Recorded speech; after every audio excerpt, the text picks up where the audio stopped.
There are warriors, and then there are legends. Some men fight for glory, others for gold. But a rare few fight for something far greater: immortality.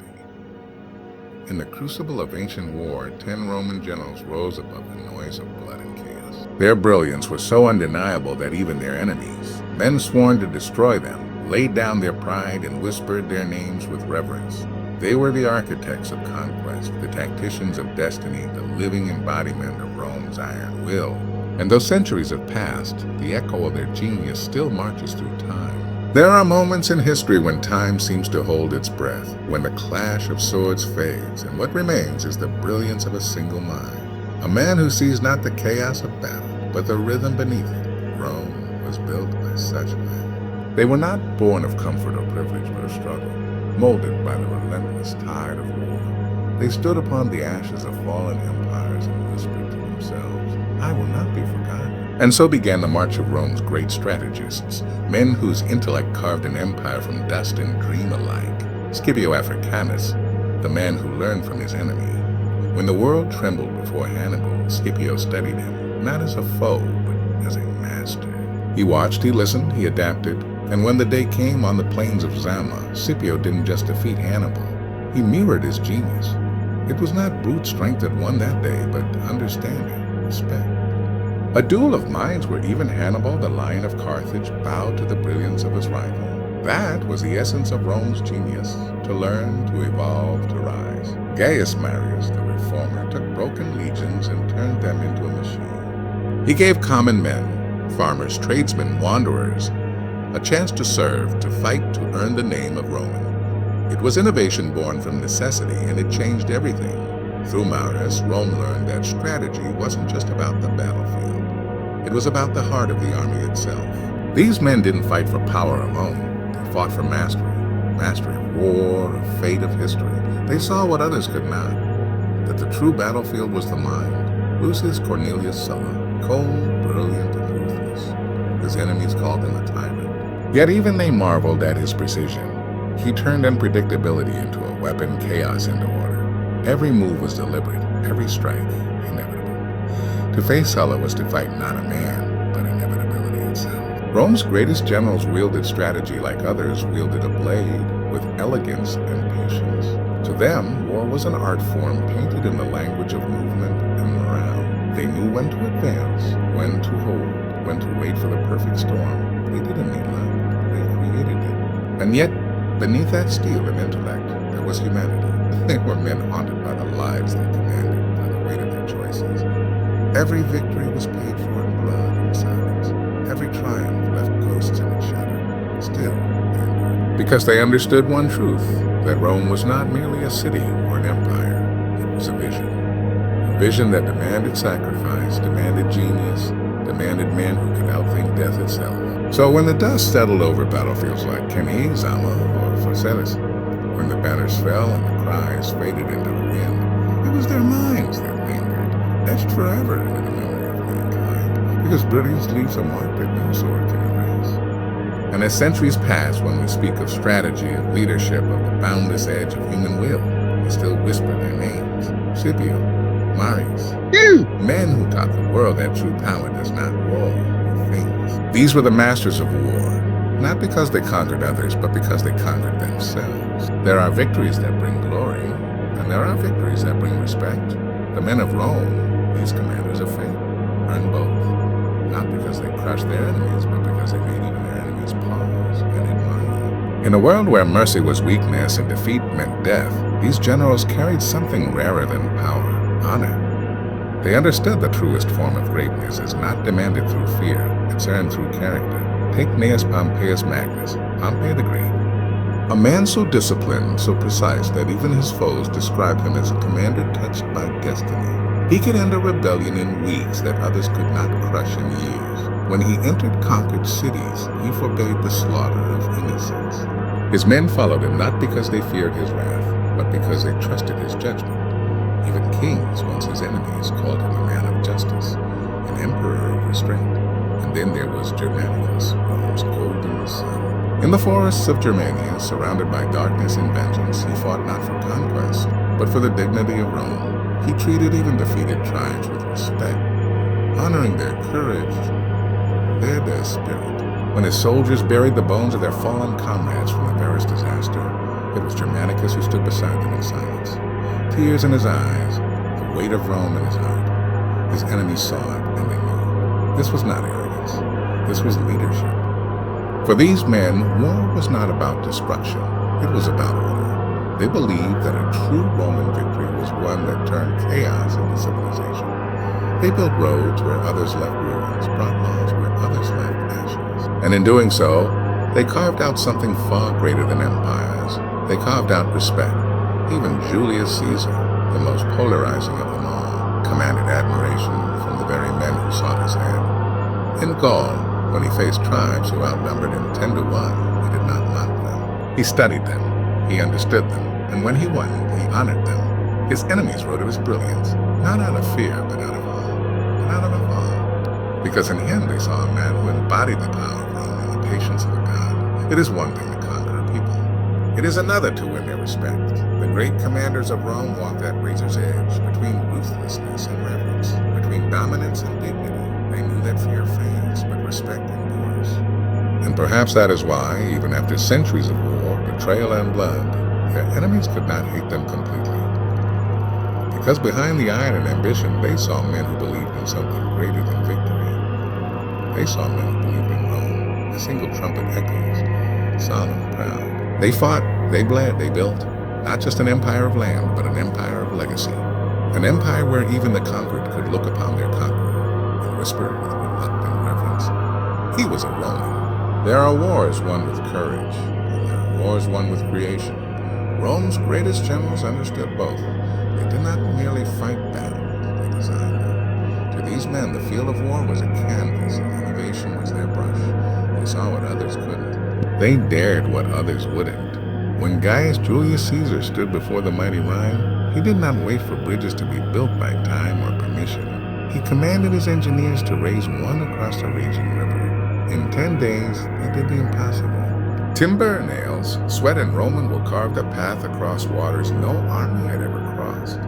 Caesar marched his legions in the heart of Germania, not just to conquer, but to show. To remind the world that Rome feared nothing. When his enemies saw that bridge, they didn't see wood. They saw inevitability. That was Rome's gift, turning vision into reality. Their generals wielded not just swords, but blueprints.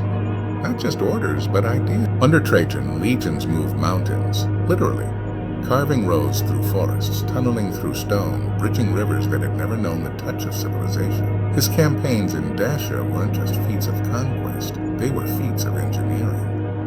The Roman war machine became a living organism, flexible, adaptive, relentless. Every fortress they built was a heartbeat of precision, measured, symmetrical, divine in its efficiency. Every siege was a symphony of discipline and design. Ballistae hurled death through the skies. Onagers shattered walls like thunder from the gods. And behind every strike, every maneuver, stood a commander who imagined it first. Think of Scipio Aemilianus at Numantia, cutting off supply lines, sealing his enemies within their own stronghold, not through force, but through patience. He didn't storm the walls. He starved them, isolated them, broke their spirit without wasting a drop of Roman blood. His mind was sharper than any blade he carried. Or consider Agrippa, the quiet genius behind Augustus' rise. While others fought for glory, Agrippa built the tools of victory. Harbors, fleets, aqueducts, the arteries of empire. He transformed chaos into infrastructure. His genius didn't roar on the battlefield, it whispered in the foundations of Rome itself. Innovation was not luxury to these men. It was survival. It was destiny. They learned to fight with the world, not against it, to use its rivers, its hills, its storms. Their legions could build, fight, and rebuild in the same breath. Where others saw obstacles, Rome saw opportunity. And that was their secret, because a sword can win you a battle, but an idea can win you eternity. Their brilliance reshaped not only war, but civilization itself. Roads became veins of empire, carrying not just soldiers, but culture, order, and law. Every conquest brought more than land. It brought innovation, technology, unity under the banner of Rome. Their legacy endures not in the ruins they left behind, but in the systems they built. The roads beneath our feet, the cities born of their design, the tactics still studied by generals 2,000 years later. Music swells, and choir rises faintly, echoing the voice of history itself. These were not mere warriors. They were architects of destiny.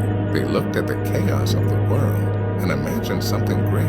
And when they were done, when the legions rested and the world stood silent, even their enemies could not deny it. Rome had not only conquered the earth, it had reinvented it. Greatness is never free. For every triumph that carved Rome's glory into the pages of eternity, there was a shadow that followed close behind. The weight of command, the loneliness of power, the burden of being more than mortal. The generals of Rome stood as giants among men, but giants cast long shadows. Behind every victory parade was the echo of doubt, the ghosts of choices that could never be undone. Lucius Cornelius Sulla knew that burden well. He conquered his enemies not only on the battlefield, but within Rome itself, marching his legions across the secret boundary of the city, seizing power with an iron hand. He brought order, but at price, Rome trembled at his name. And when he laid down his dictatorship, it was not in triumph, but in exhaustion.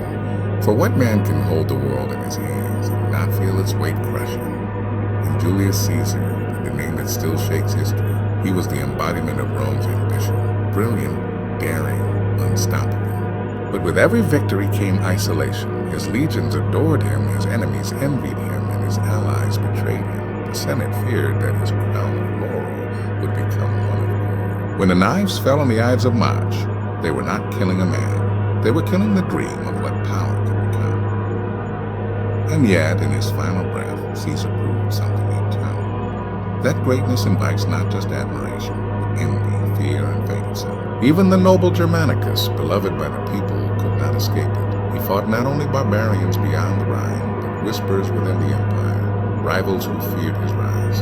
His heart belonged to Rome, but Rome's heart was poisoned by jealousy. His brilliance was both his gift and his doom. You see, the Roman general was not merely a soldier. He was a symbol of empire, ambition, destiny. And symbols are heavy things to carry. When they led their men into battle, they carried more than weapons. They carried the weight of history, the hope of civilization, the pride of a world that demanded perfection. Every decision could save thousands, or doom them. Every misstep could unmake a lifetime of glory. And so, even as their names were carved into marble and sung by poets, their souls bore the scars of what greatness costs. For when the cheering faded and the torches dimmed, these men stood alone, haunted by the silence that follows victory.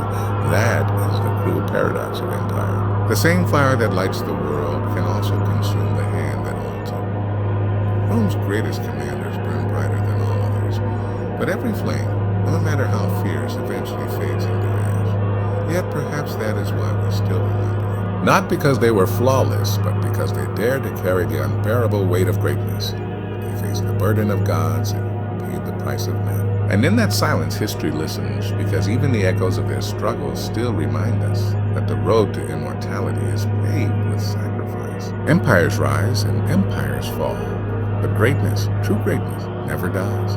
The men who commanded Rome's legions may have been buried by time, but their brilliance burns still, an unending flame flickering in the halls of history. They were not just warriors. They were dreamers who shaped the world in their image, architects of power, visionaries of order, sculptors of destiny. Every road that stretches across continents, every law that governs justice, every army that marches in disciplined formation, all of it whispers their legacy. Scipio Africanus, the man who outwitted Hannibal, taught the world that intelligence could triumph over fury. His tactics became scripture for generals centuries later. Napoleon himself studied his genius, tracing the movements of Zama like a sacred map. Gaius Marius, the reformer, left behind more than victories. He gave Rome a system, a military machine that would carry the republic into empire. His legions became the backbone of power for centuries, proving that one man's vision can outlive the rise and fall of nations. And Caesar? Oh, Caesar. His name became a title. His very existence transcended life. From the czars of Russia to the kaisers of Germany, rulers for generations to come borrowed his name as the mark of ultimate authority. To be a Caesar was to be eternal. Even in defeat, their lessons endured. The strategies they forged became the blueprint of modern command. Their roads became the arteries of civilization itself. They left behind not ruins, but foundations. The strings rise softly, echoing the pulse of time itself. What made them immortal was not the wars they won, but the wisdom they carried. They understood that victory was temporary, but legacy was forever. They built bridges where others built tombs. They left ideas where others left ashes. Their names have crossed oceans, languages, and ages. In every academy that studies the art of war, in every historian's breath, in every monument that stands against the sun, Rome's generals live again. Because legacy is not written in stone. It's written in influence, in the way their courage shapes ours, in the way their strategy becomes our knowledge, in the way their fire, though ancient, still lights our way. So when you hear the word Rome, you are not just hearing the name of an empire. You are hearing the echo of 1,000 footsteps, of soldiers who followed genius, of leaders who became legends. They have long turned to dust, but their vision still lives. For true immortality is not found in the crown of power, nor in the sword of conquest. It is found in the hearts of those who remember. And as long as mankind dreams of greatness, Rome's greatest generals, those brilliant minds admired even by their enemies, will march forever through the corridors of time. The flame fades, but the light remains. And so, as the dust of centuries settles over the marble bones of Rome, we are left with more than statues and stories. We are left with a reminder, a lesson carved into time itself. That brilliance does not belong only to the past. It lives in every mind that dares to imagine beyond the ordinary. In every heart that stands unshaken when the world demands surrender. The Roman generals, those titans of discipline and destiny, showed us that greatness is not a gift. It is a choice to rise when others fall, to think when others rush, to lead not by fear, but by vision. Their enemies may have feared them, but they also admired them, because true power commands not hatred, but respect. And now their fire passes to us. Each generation is given its battlefield, not of swords and shields, but of ideas, dreams, and purpose. The legions of Rome may have turned to dust, but their legacy remains in all who dare to build, to strive, to lead. So when the world grows dark and the noise of doubt grows loud, remember the men who once commanded silence with only them. Remember those who shaped history not just with might, but with mind. Because the empire they built was never just of stone and conquest, it was an empire of excellence, and that empire still marches. For as long as courage endures, as long as wisdom is honored,